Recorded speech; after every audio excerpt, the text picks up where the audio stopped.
Cinema ఏదైనా hero ఎవరైనా థియేటర్లో రికార్డ్ అవ్వాల్సిందే. బట్ ఎందుకంటే చాలా మంది పీపుల్ కష్టపడి చేసే సినిమా ఇది. పైరసీ చేస్తూ ఏపీకి చెందిన కిరణ్ కుమార్ అనే వ్యక్తి ఇటీవల దొరికిపోయాడు. కేసులో కిరణ్ కుమార్ ను సైబర్ క్రైమ్ పోలీసులు అరెస్ట్ చేశారు. ఇప్పటి వరకు అతను 40 సినిమాల దాకా పైరసీ చేశాడట. అందుకు గాను ఒక్కో సినిమాకు 20,000 నుంచి ₹1,00,000 వరకు సంపాదించేవాడు. ఈ ప్రైస్ మూవీకి ఉండే క్రేజ్, హీరోకు ఉండే ఇమేజ్ ను బట్టి కూడా మారుతూ ఉంటుంది. ఇంకో ఇంట్రెస్టింగ్ విషయం ఏమిటంటే ఇతడు ఒక సాఫ్ట్వేర్ ఎంప్లాయ్. ఇతడు ఒక్కడే కాదు, ఇంకా చాలా మంది ఈ పైరసీ మాఫియాలో మన చుట్టూనే ఉన్నారు. అయినప్పటికీ వాళ్ళను కనిపెట్టలేకపోతున్నామంటే ఇది మామూలు విషయం కాదు. లాస్ట్ ఇయర్ అంటే 2024లోనే పైరసీ వల్ల 3,400 కోట్లు నష్టపోయిందట మన తెలుగు ఇండస్ట్రీ. ఇక లాస్ట్ 10 ఇయర్స్ నుంచి చూసుకున్నట్లయితే ఈ నష్టాన్ని అంచనా కూడా వేయలేం. సో లెట్స్ ఫైండ్ అసలు ఈ పైరసీ ఎలా జరుగుతుంది, పైరసీ వెబ్సైట్స్ ఎలా పనిచేస్తున్నాయి, వీటి ద్వారా వేల కోట్లు ఎలా సంపాదిస్తున్నారు, బిహైండ్ పైరసీ జరిగే ఇల్లీగల్ మాఫియా గురించి ఈ వీడియోలో డిస్కస్ చేసుకుందాం. వీడియో స్టార్ట్ చేయడానికి ముందు చిన్న డిస్క్లైమర్. పైరసీని ఎంకరేజ్ చేయడం కానీ సపోర్ట్ చేయడం కానీ నా ఉద్దేశం కాదు. పైరసీ వెనుక ఉండే చీకటి కోణాన్ని ఎడ్యుకేషన్ పర్పస్ లో ఈ వీడియో ద్వారా ఎక్స్పోజ్ చేయడమే నా యొక్క ముఖ్య ఉద్దేశం. వీడియో చాలా ఇంట్రెస్టింగ్ గా ఉంటుంది, చివరి వరకు చూడండి. మీకు తెలియని ఎన్నో కొత్త విషయాలు ఈ వీడియో ద్వారా ఖచ్చితంగా తెలుసుకుంటారు. మరి ఇంకెందుకు ఆలస్యం, let's begin the topic. Cinema అనేది ప్రధానంగా 3 రకాలుగా పైరసీ అవుతూ ఉంటుంది. మూవీ రిలీజ్ రోజు థియేటర్లో రికార్డింగ్ చేసే పద్ధతి ఒకటైతే, మరోటి ప్రింటింగ్ లీకేజ్ పద్ధతి. ఇంకో విధానంలో డిజిటల్ స్ట్రీమింగ్ అంటే ఓటీటీ ప్లాట్ఫామ్స్ నుంచి కూడా కంటెంట్ ను దొంగిలించడం. ఇలా ఈ 3 పద్ధతిలో ఒక మూవీ గానీ లేదా వెబ్ సిరీస్ గానీ పైరసీ అవుతూ ఉంటుంది. సినిమా థియేటర్లో మూవీని రికార్డ్ చేసి ఇంటర్నెట్ లో పెట్టడం, ఇది అత్యంత సాధారణంగా జరిగే పైరసీ పద్ధతి. పైరసీ చేసే కొంతమంది వ్యక్తులు మూవీ రిలీజ్ అయిన ఫస్ట్ డే ఫస్ట్ షోనే థియేటర్లో మొబైల్ ద్వారా లేదా చిన్న చిన్న కెమెరాల ద్వారా రికార్డ్ చేస్తారు. అది కూడా ఎవరికి ఏమాత్రం డౌట్ రాకుండా. పైగా నేటి రోజుల్లో థియేటర్ కు వెళ్లే ప్రతి ఒక్కరు కూడా మొబైల్ ద్వారా రికార్డ్ చేస్తూ స్టేటస్ గా పెట్టుకోవడం లేదా సోషల్ మీడియాలో ఆ మూవీ క్లిప్స్ పోస్ట్ చేయడం వంటివి చేస్తున్నారు. అందువల్ల పైరసీ ఎవరు చేస్తున్నారనేది కనిపెట్టడం చాలా చాలా కష్టంగా మారింది. అయితే థియేటర్ లో రికార్డ్ చేసే పైరసీ కంటెంట్ క్వాలిటీ తక్కువగా ఉన్నప్పటికీ డిమాండ్ ఎక్కువగా ఉంటుంది. ఎందుకంటే మూవీ రిలీజ్ అయిన మొదటి రోజే ఇంటర్నెట్ లో దొరుకుతుంది కాబట్టి. ఇక్కడ ఇంకో విషయం ఏమిటంటే నవ్వే డేస్ మూవీ రిలీజ్ అయిన ఫస్ట్ డేనే హెచ్డి క్వాలిటీలో ఇంటర్నెట్ లో కనిపిస్తుంది బికాస్ ఆఫ్ టెక్నాలజీ. ఇంకో పద్ధతి ఏమిటంటే మూవీ రిలీజ్ కు ముందే ఇంటర్నెట్ లోకి వచ్చేస్తుంటాయి విత్ హెచ్డి క్వాలిటీతో. ఇలా లీకేజ్ కావడానికి చాలా కారణాలు ఉన్నాయి. మూవీకి సంబంధించిన వ్యక్తులే రిలీజ్ కు ముందు మూవీని లీక్ చేసి పైరసీ వెబ్సైట్స్ కు అమ్మేస్తుంటారు. ఇంకా డిస్ట్రిబ్యూషన్ నెట్వర్క్ నుంచి లేదా పోస్ట్ ప్రొడక్షన్ స్టూడియోస్ నుంచి కూడా డిజిటల్ కాపీస్ లీక్ అవుతూ ఉంటాయి. ఫర్ ఎగ్జాంపుల్ 2013లో రిలీజ్ అయిన అత్తారింటికి దారేది మూవీ, విజయ్ దేవరకొండ నటించినటువంటి టాక్సీ వాలా మూవీ, ఇంకా చాలా మూవీస్ రిలీజ్ కు ముందే ఇంటర్నెట్ లో కనిపించాయి. ఇలా జరగడానికి మెయిన్ రీజన్ చిత్ర యూనిట్ లో ఉన్నటువంటి అంతర్గత సమస్యలే. ఇక మూడో పద్ధతి ఏమిటంటే ఓటీటీ ప్లాట్ఫామ్స్ ద్వారా కూడా పైరసీ జరుగుతుంది. నిజానికి ఓటీటీ ప్లాట్ఫామ్స్ లో ప్లే అయ్యే సినిమాలను రికార్డ్ చేయడం అంత ఈజీ కాదు. ఎందుకంటే P2I టెక్నాలజీతో ఎండ్ టు ఎండ్ ఎన్క్రిప్టెడ్ అయి ఉంటుంది. అందువల్ల స్క్రీన్ రికార్డ్ చేయడం కానీ లేదా డౌన్లోడ్ చేయడం కానీ జరగదు. అయినప్పటికీ పైరసీ చేసే వాళ్ళు ఎంత అడ్వాన్స్డ్ గా ఉంటారంటే ఎండ్ టు ఎండ్ టెక్నాలజీని కూడా క్రాక్ చేసి సినిమాలను దొంగిలిస్తూ ఉంటారు.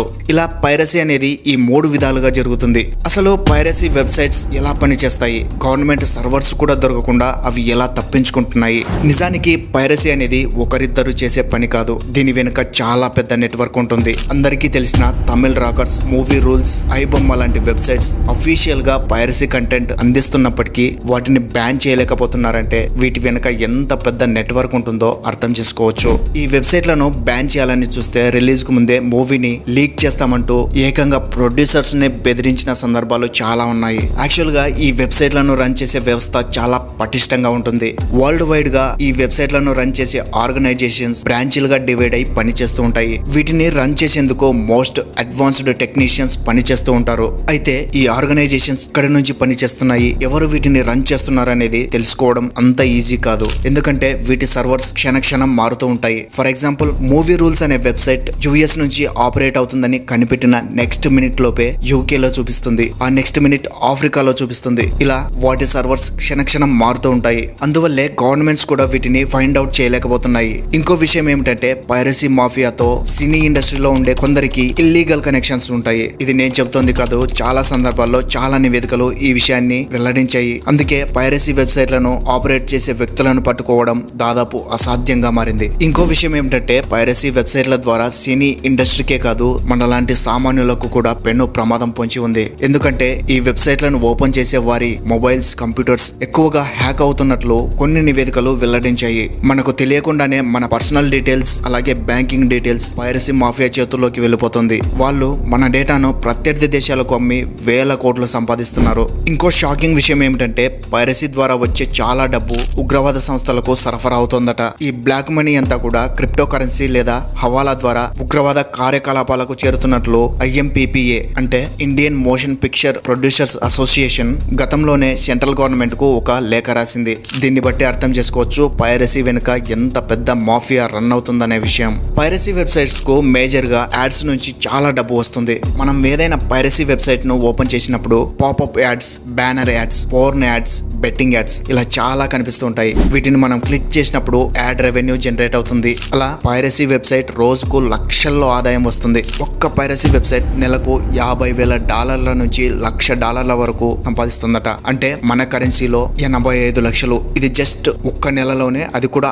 అంచనా లెక్కలో ఉన్న రెవెన్యూ మాత్రమే. ఇంకా అంచనాలకు అందని రెవెన్యూ చాలానే ఉంటుంది. ఓవరాల్ గా అటు ఇటు చూసుకున్న ఒక్క పైరసీ వెబ్సైట్ యొక్క మంత్లీ రెవెన్యూ 1 కోటి నుంచి 5 కోట్లకు పైగానే ఉంటుంది. ఇదంతా కూడా జస్ట్ యాడ్స్ ద్వారా వచ్చే రెవెన్యూ మాత్రమే. ఇంకా కొన్ని వెబ్సైట్స్ టెలిగ్రామ్ ద్వారా ప్రీమియం సబ్స్క్రిప్షన్ కూడా ఇస్తూ ఉంటాయి. కొత్తగా రిలీజ్ అయిన సినిమాలను HD క్వాలిటీతో చూసేందుకు డబ్బు వసూలు చేస్తూ ఉంటాయి. ఇలా టెలిగ్రామ్ లో కొన్ని పైరసీ ఛానల్స్ కు దాదాపుగా 5 మిలియన్స్ నుంచి 10 మిలియన్స్ వరకు కూడా సబ్స్క్రైబర్స్ ఉన్నారు. ఆ లెక్కన చూసుకుంటే ఇవి జనరేట్ చేసే రెవెన్యూ వేల కోట్లలోనే ఉంటుంది. అయితే ఈ పైరసీ ద్వారా వచ్చేదంతా కూడా బ్లాక్ మనీ. దీన్ని వైట్ గా మార్చుకునేందుకు రియల్ ఎస్టేట్, డ్రగ్స్ రవాణా, ఆయుధాల సరఫరా వంటి ఇల్లీగల్ యాక్టివిటీస్ లో స్పెండ్ చేస్తూ ఉంటారు. ఇదంతా కూడా త్రూ డార్క్ వెబ్ కేంద్రంగా జరుగుతూ ఉంటుంది. ఈ డార్క్ వెబ్ గురించి ముందు రోజుల్లో తెలుసుకుందాం. మొత్తానికి ఇలా పైరసీ అనేది సొసైటీ పైన, మన దేశ ఆర్థిక వ్యవస్థ పైన తీవ్ర ప్రభావం చూపే అతిపెద్ద క్రైమ్ మాఫియా. ఇది కేవలం సినీ ఇండస్ట్రీకే కాదు, సామాన్యులకు కూడా చాలా డేంజర్. సినిమా అనేది కేవలం వినోదం మాత్రమే కాదు, లక్షలాది మందికి ఉపాధి కల్పించే ఒక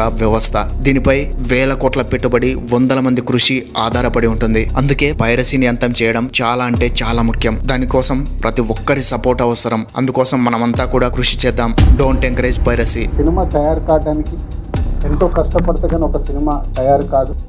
ఒక ఆర్టీసీ బస్సులో ఎలా వేస్తారు సినిమాని? బట్ ఎందుకంటే చాలా మంది పీపుల్ కష్టపడి చేసే సినిమా ఇది. సో దయచేసి ఆడియన్స్ని పైరసీ చూడకుండా థియేటర్లో చూడండి అనేది నా రిక్వెస్ట్. ఇది ఇవాల్టి వీడియో నచ్చినట్లయితే లైక్ చేయండి. మరిన్ని ఇలాంటి ఇన్ఫర్మేటివ్ వీడియోస్ కొరకు మన ఛానల్ను తప్పకుండా సబ్స్క్రైబ్ చేసుకోండి. మరో కొత్త వీడియోతో మళ్ళీ కలుద్దాం. This is MK. Have a nice day.